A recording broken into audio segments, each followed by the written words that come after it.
Well, hey everybody, how is it going today?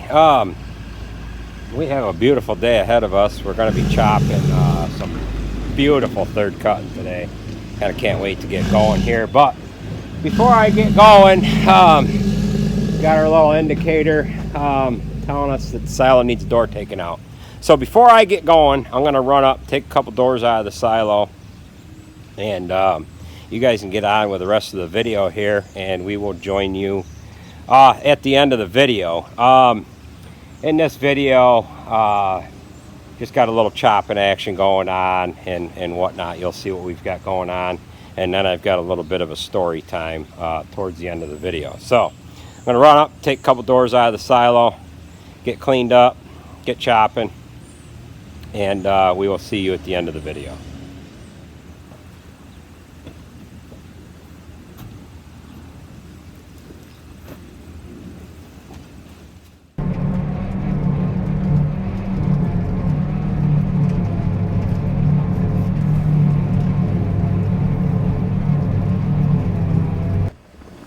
Alright, I'm sure I'm going to get some questions about what this unit here is. This is an 18-foot silage body that I built for a customer of mine back in 2001.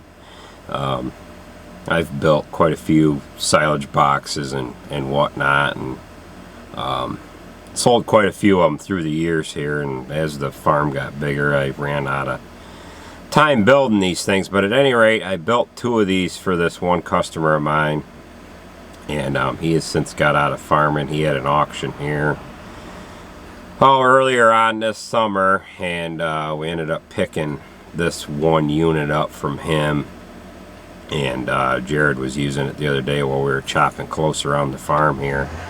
What this is a silage body sitting on a set of trailer axles out of a semi-trailer. I built the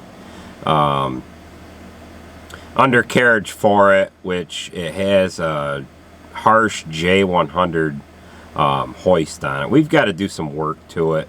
This box was built back in 2001, so it's, it's getting to be, pretty near 20 years old. It's in decent shape.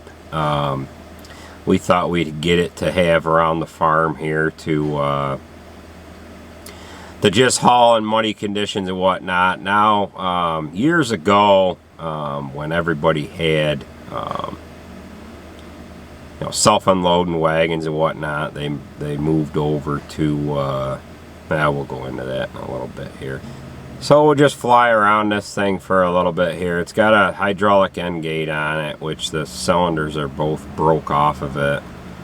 We bought it that way. It's got a grain spout on there. It's just like the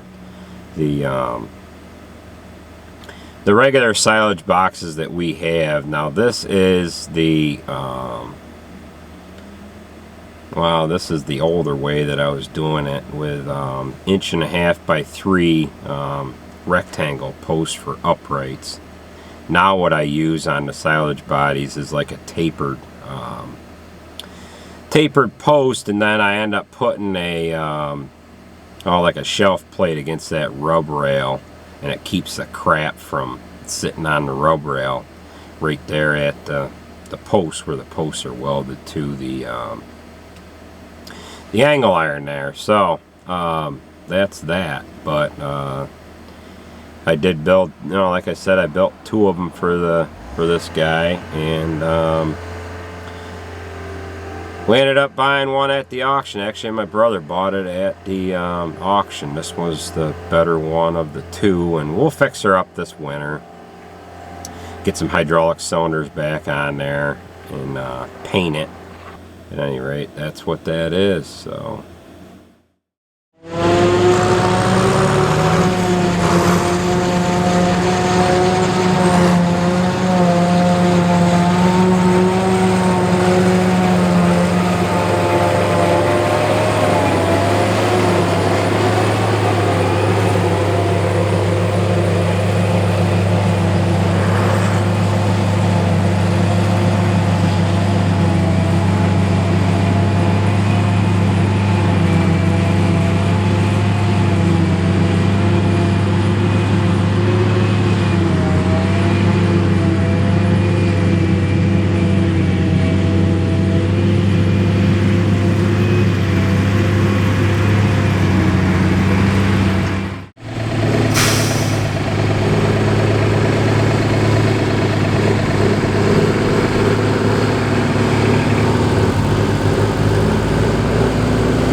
back in the early 90s, we had switched over from self-unloading wagons to a silage truck. Now, the first silage truck that we had was a grain truck that we had converted over. We ended up putting barn doors on it. Now, the silage trailer that was in the earlier part of this video, a lot of farms around the area, when they were switching over from silage wagons to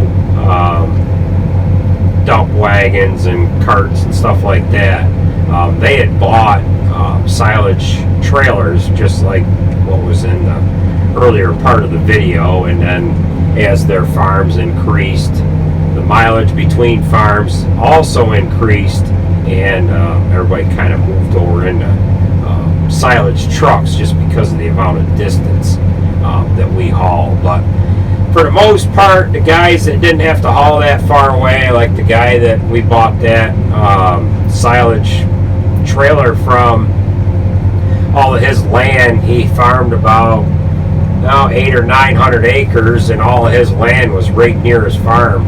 Some of it he didn't even have to go out on the road.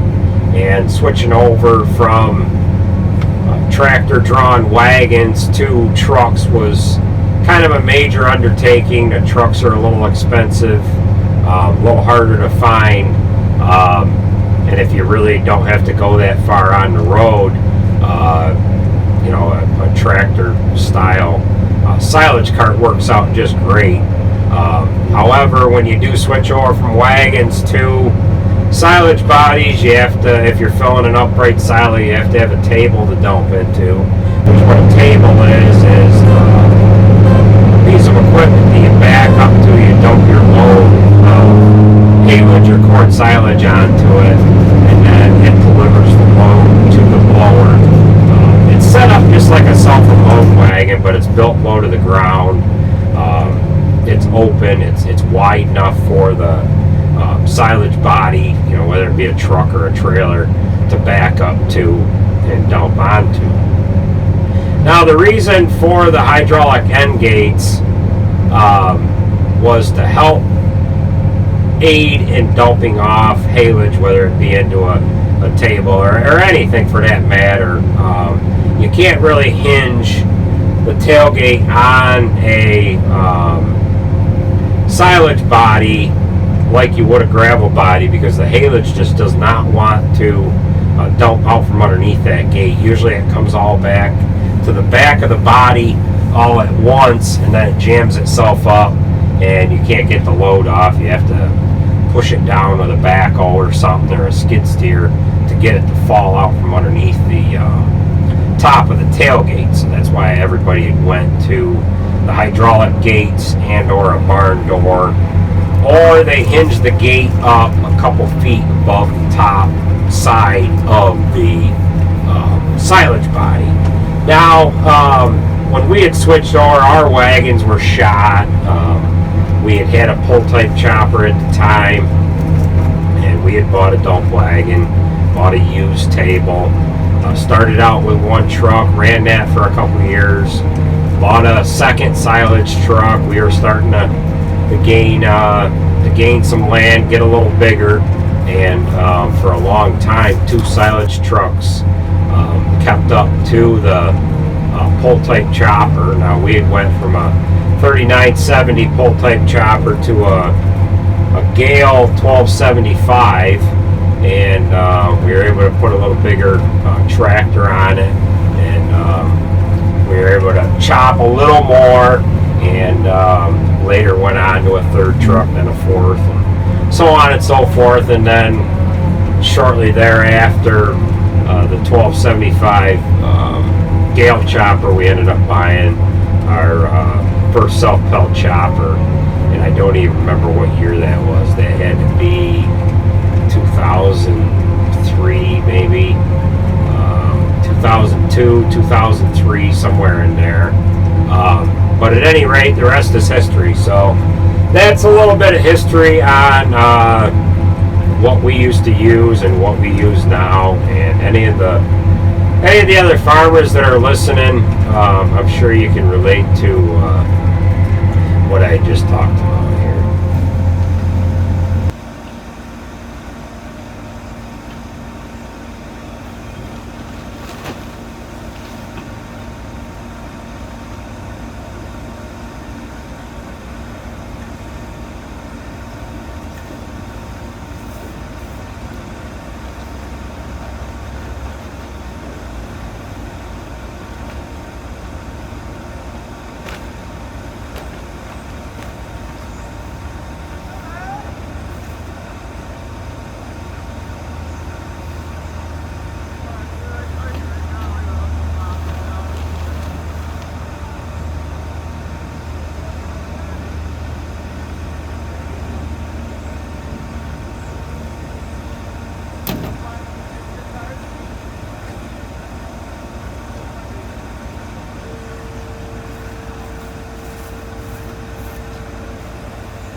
Well, okay folks, that job is done, so I want to thank you for watching, and we will catch you at the next video.